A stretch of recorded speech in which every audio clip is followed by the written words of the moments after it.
Alô, prezados ouvintes, saudações fraternais. Meu nome é Peter Unruh. Queremos hoje meditar sobre mais um tema relacionado à nossa vida emocional ou às nossas próprias fraquezas. Muito obrigado a todos os novos inscritos e vamos agora meditar sobre o tema as nossas fraquezas. Todos nós enfrentamos fraquezas em uma ou em algumas áreas da nossa vida.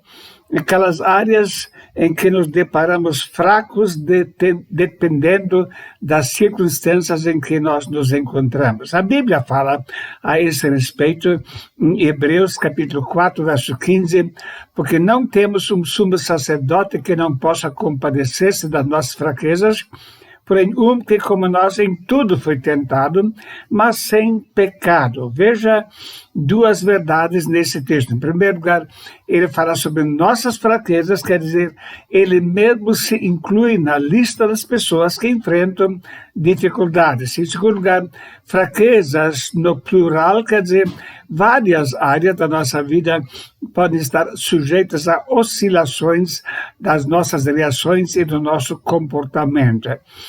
Em primeiro lugar, é importante ser uma vez bem honesto e identificar quais são as nossas fraquezas.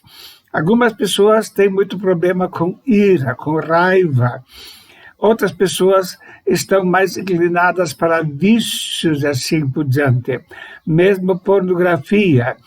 Ou várias outras áreas podem estar em evidência na nossa lista de fraquezas. A Bíblia fala a esse respeito em Romanos 15, versos 1 e 2, mas nós que somos fortes devemos suportar as fraquezas dos fracos e não agradar a nós mesmos. Portanto, cada um de nós agrade ao seu próximo no que é bom para edificação. Mais uma vez, fraquezas aqui no singular. Homens de Deus enfrentaram fraquezas na sua vida e vamos começar por Moisés.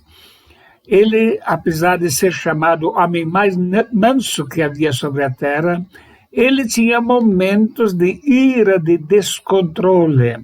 Lemos em Êxodo 32, 19, e aconteceu que chegando Moisés ao arraial e vendo o bezerro e as danças, acendeu-se-lhe o furor e arremessou as tábuas das suas mãos e quebrou-as ao pé do monte. Essas tábuas eram as tábuas de lei, escritas pelo próprio Deus, algo muito precioso. Mas nesse momento ele passou por um descontrole emocional e simplesmente quebrou essas tábuas da lei nas pedras do monte. A Bíblia fala sobre Moisés ainda, e Moisés e Arão reuniram a congregação diante da rocha, e Moisés disse-lhes: ouvi agora, rebeldes, porventura tiraremos água dessa rocha para vós? Então Moisés levantou a sua mão e feriu a rocha 2 vezes com a sua vara, e saiu muita água, e bebeu a congregação e seus animais. Números capítulo 20, versos 10 e 11. Moisés havia recebido a ordem de falar com a rocha, mas ele estava irado, descontrolado e bateu com raiva na rocha. Realmente Deus deu a bênção da água, mas houve consequências para a sua vida. Temos assim mais um momento em que vemos as fraquezas na vida de Moisés. Jó também passou por momentos de ira ou de desânimo total, porque se dá luz ao miserável e vida aos amargurados de ânimo, que esperam a morte, ela não vem, e cavam em procura dela mais do que os tesouros ocultos. Então Jó não podia compreender porque Deus faz nascer uma pessoa para ele ficar sofrendo, e ficou revoltado com isso.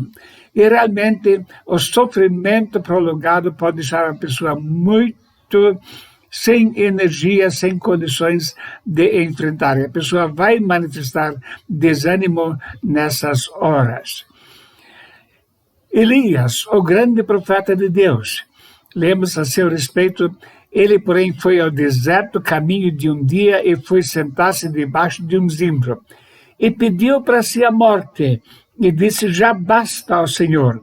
Toma agora a minha vida, pois não sou melhor do que os meus pais. Então ele estava completamente desanimado, querendo desistir, e disse: basta, Deus, chega, pode me matar, agora eu não quero viver mais. Momentos de fraqueza na vida dele. Depois lemos a respeito dele: e ali entrou numa caverna e passou ali a noite, e eis que a palavra do Senhor veio a ele. Ele disse: que fazes aqui, Elias? Veja como Deus trata ele nesse momento de fraqueza.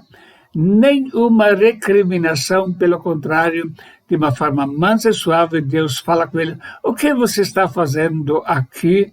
É impressionante como Deus trata com paciência, com calma, pessoas que passam nos seus momentos de fraqueza. Jeremias, querendo largar o ministério: se tivesse no deserto uma estalagem de caminhantes, então deixaria meu povo e me apartaria dele, porque todos eles são adúlteros, um bando de aleivosos. Então Jeremias estava querendo largar tudo. Chamava eles de bando de aleivosos, estava cansado de trabalhar e pregar a palavra. E depois ele fala: então disse eu: não me lembrarei dele e não falarei mais no seu nome.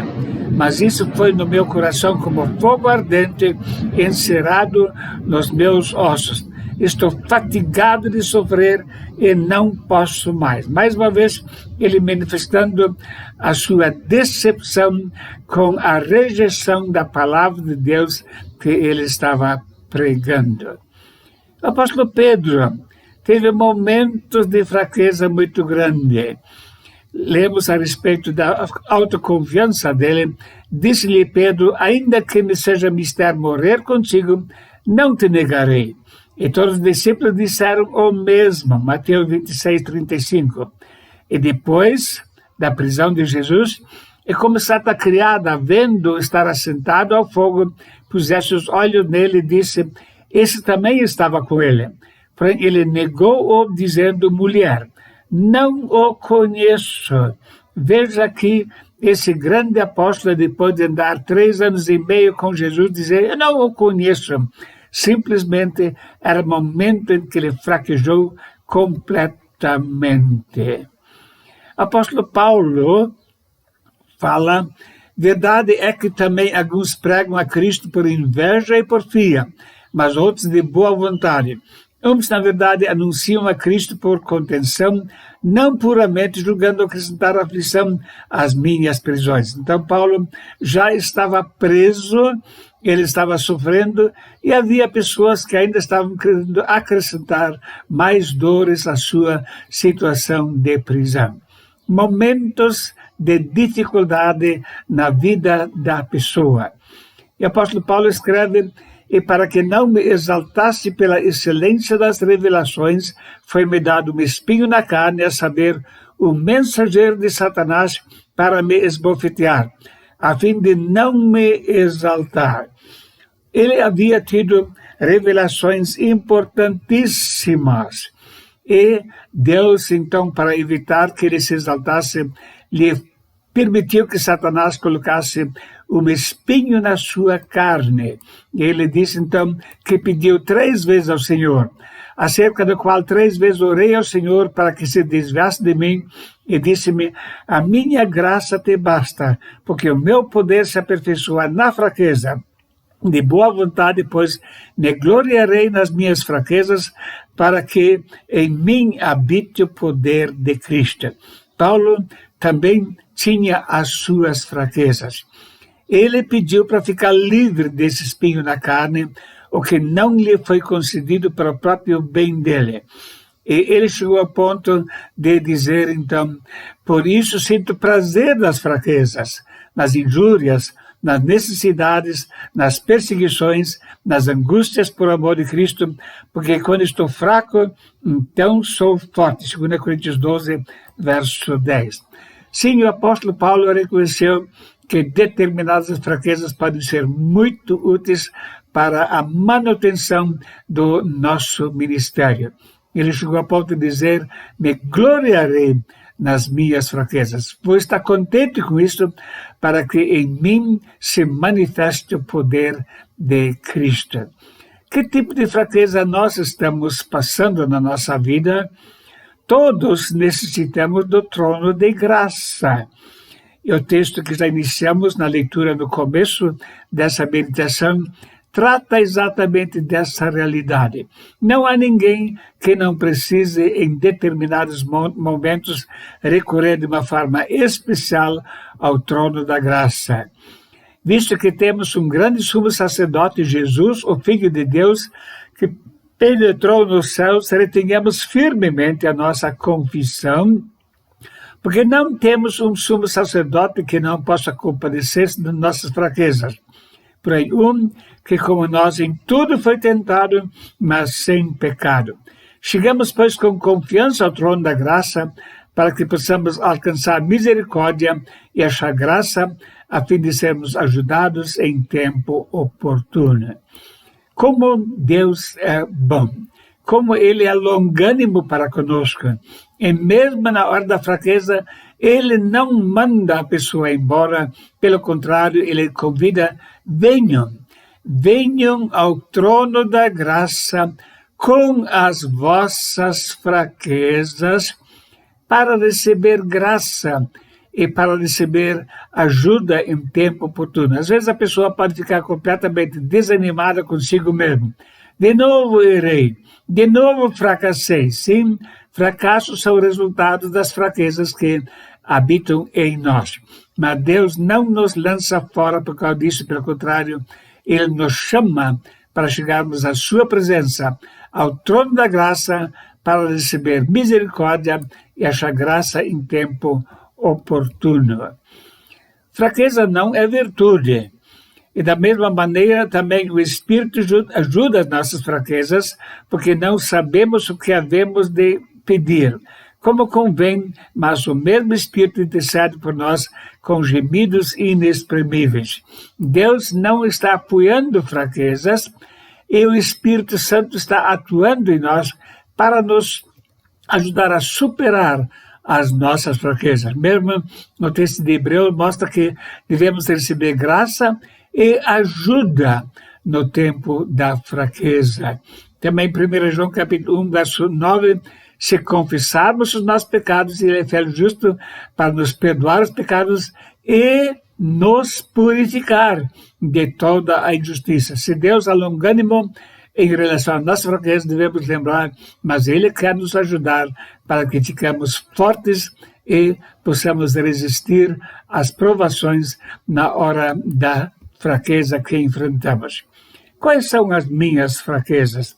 É importante identificar uma vez para saber qual a área que o Espírito Santo precisa trabalhar para eu realmente ficar firme nos caminhos do Senhor. Quando percebo é uma área que realmente me dá muito trabalho, o caminho é o trono da graça, para receber misericórdia e achar graça em tempo oportuno.